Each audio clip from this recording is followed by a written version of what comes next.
So sorry po sa nagtanong na to dahil late ko nang nabasa. So sabi po dito, tanong lang po ma'am, kung April namatay po, di pa po nag-start tumanggap ng pension, kasama po ba sa increase? Depende po yan sa case kung sino po ang mag-claim.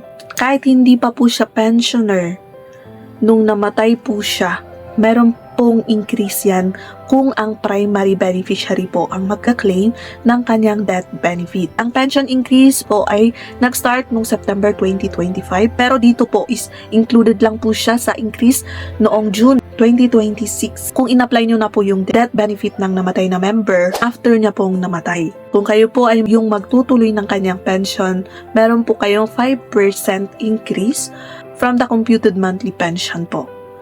Now, kung kayo naman po ay secondary beneficiary or designated beneficiary or legal heirs na magka-claim po ng death benefit ng namatay na member noong April, wala na po kayong increase kasi ang makukuha nyo na lang po dyan is yung lump sum.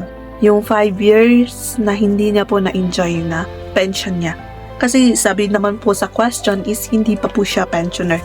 Meaning active contributor pa po siya nung namatay po siya. Ito na naman, depende po yan sa contributions ng namatay na member. So, kung ang namatay na member, ang contribution niya po is 36 months and above, yun po yung sinasabi natin na ang primary beneficiary po ang magtutuloy. Pero kung ang magka-claim po ng kanyang benefit is yung secondary designated beneficiary or legal heirs, yun po yung lump sum.